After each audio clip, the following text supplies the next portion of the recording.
결산관리에 관한 외부평가 강의를 요약해가지고 설명을 하도록 하겠습니다. 전체 학습 3개로 구성되어 있습니다. 손익계정 마감하기, 자산부채계정 마감하기, 재무제표 작성하기 3개의 학습으로 구성되어 있고요. 학습 1 손익계정 마감하기에서는 전반적으로 결산에 대한 개념하고 결산 절차가 나와 있습니다. 거래 발생하면 분계하고 정기하고요. 그 다음에 결산 분계하고요. 장부 마감해서 재무제표 작성한다. 분계하는 것이 분계장, 정기하는 것이 총계정원장, 분계장, 총계정원장이 주요 장부입니다. 분계 정기가 잘 되었는가를 작성하는 것이 시산표입니다. 그리고 손익과 관련된 제반 서류가 수익하고 비용에 관계되는 그러한 서류를 준비를 해야 할 것 같고요. 특히 소모품에 관계된 것은 소모품 명세서를 준비를 해야 합니다. 손익계정에 관한 결산 정리사항 분계는 수익 비용의 발생하고 이연이 자주 출제가 되고 있습니다. 발생한 것은 이번 회계 기간에 발생됐는데 지급하지 못한 것, 받지 못한 겁니다. 미수 수익, 미지급 비용 두 가지가 있고요. 이연 항목은 이번 회계 기간에 너무나 많이 받았거나 너무나 많이 지급한 것, 선수 수익, 성급 비용이 이연 항목입니다. 그리고 소모품 계정, 결산 분계가 있는데 소모품 계정은 성급 비용 처리하는 거와 비슷합니다. 그래서 자산으로 처리하는 경우가 있고 비용으로 처리하는 경우 두 가지가 있습니다. 학습 모듈집을 통해서 다시 한번 더 확인을 잘 하시면 좋을 것 같습니다. 그 다음에 오류 수정, 정기 또는 그 이전의 재무제표에 포함된 체계적 오류를 단기에 발견하여 수정하는 것을 오류 수정이라고 하고요. 단기 손익에 영향을 미치지 않는 회계 오류가 있고 단기 손익에 영향을 미치는 그런 회계 오류가 있습니다.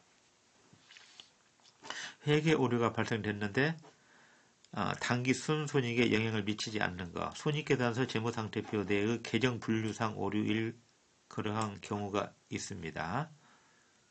광고 선전비로 처리해야 되는데 도서 인쇄비로 처리하거나 또는 수수료 수익을 매출로 처리한 경우, 이러한 경우가 있겠고요. 또는 자산부채 자본의 총액이나 단기 순손익에 영향을 미치지 않습니다. 단기 순손익에 영향을 미치는 것은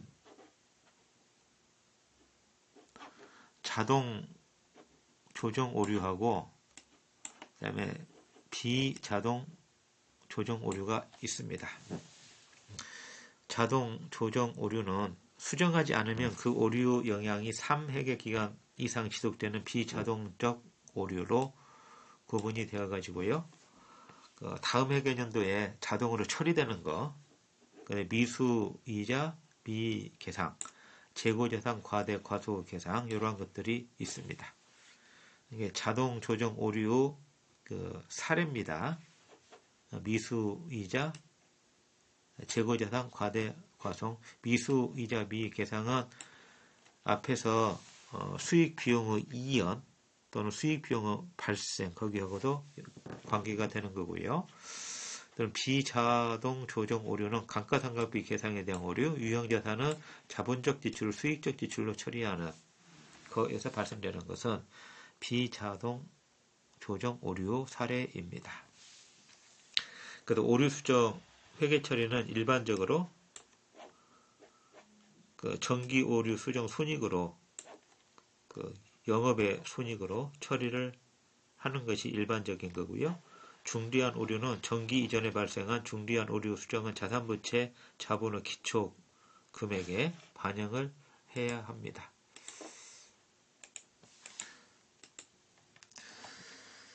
그 다음에 법인세, 소득세에 관한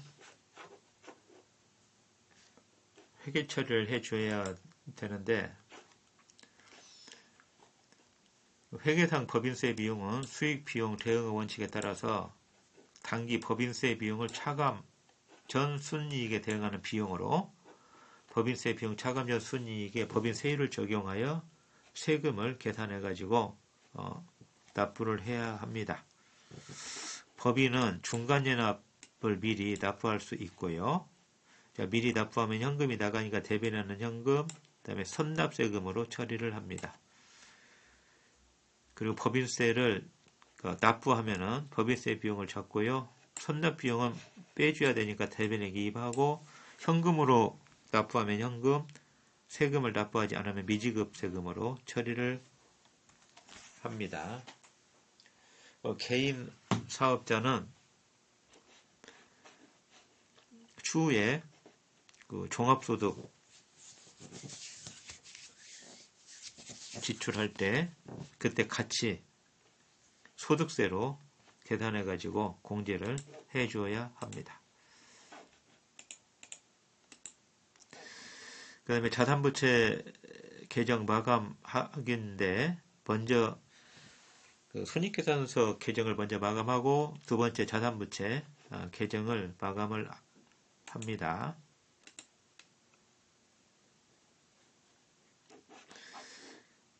그래서 결산 사항에서 시산표 작성하는 것이 나올 거예요. 총계정원장에 있는 모든 계정의 잔액을 한 곳에 모아 놓은 것이 시산표입니다.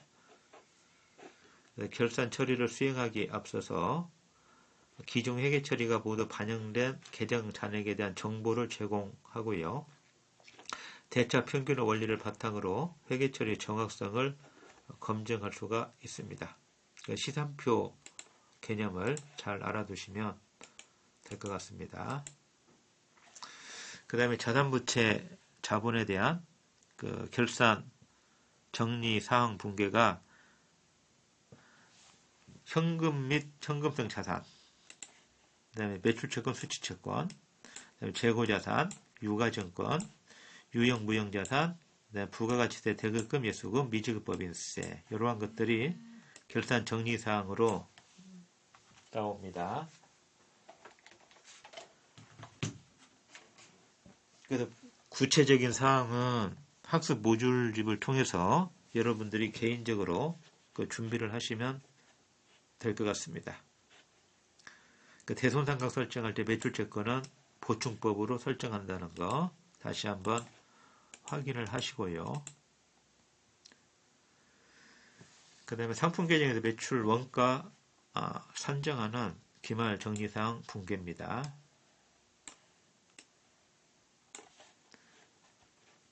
기초상품을 매출 계정 차변으로, 매입액도 매출 원가 계정 차변으로, 그 다음에 기말상품 계정은 매출 원가 계정 대변으로 보내가지고 매출 원가 산출하는 결산 분계를 이렇게 수행을 합니다.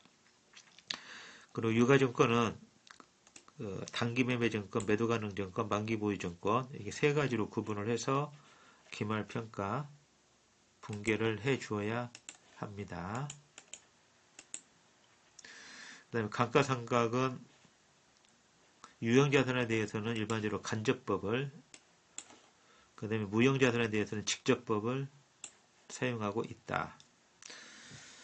그 다음에 법인세 비용은 선납세금이 있는 경우에 차변의 법인세, 대변의 선납세금 빼주고 나머지를 미지급 법인세로 처리를 합니다. 역시 자산부채 관련해서도 오류 수정이 발생될 수 있습니다. 손익계산서에서 설명했던 것과 같이 당기 순손익에 영향을 미치지 않는 게 있고요. 당기 순손익에 영향을 미치는 오류 두 가지가 있다라는 것을 알아두시면 될 것 같습니다. 그 다음에 부가가치세 신고 관련해서 어떠한 것을 처리해 주어야 할지. 우리나라 경우는 부가가치세율이 10%입니다. 공급가액을 기준으로 10% 세금을 부과를 하고 있습니다. 부가가치세 예수금, 부가가치세 대급금으로 처리를 하고 나중에 부가가치세 최종 납부할 때 상계 처리를 해가지고 납부 처리를 합니다.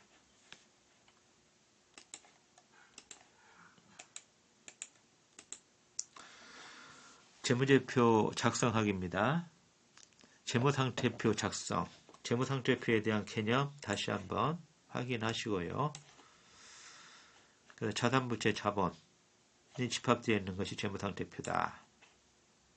그리고 자본은 자본금, 자본잉여금, 자본조정, 기타 포괄손익, 유계액, 이익잉여금으로 구분됩니다.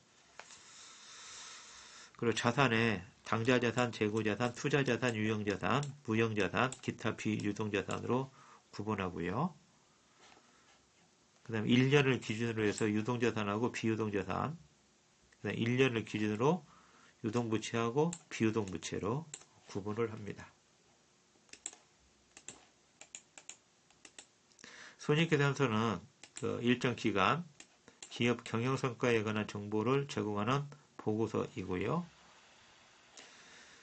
일반적으로 기본 구조가 매출액부터 시작해가지고 단기 순손익까지 순서대로 일반적으로 기입을 합니다.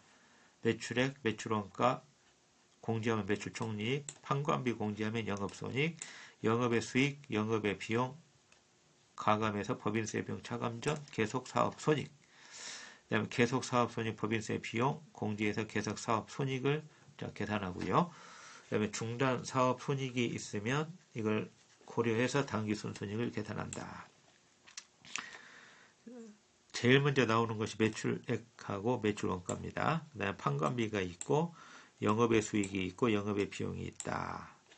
그러면 판관비에 속하는 계정과목, 영업의 수익에 속하는 계정과목, 영업 외 비용에 속하는 계정과목이 어떤 것들이 있는지 확인을 잘 하시기를 바랍니다.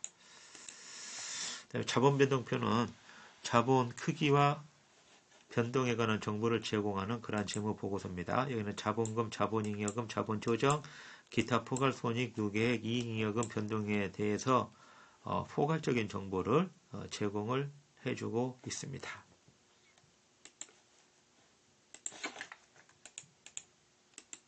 이상으로 간단하게 외부평가 준비용으로 설명을 했습니다.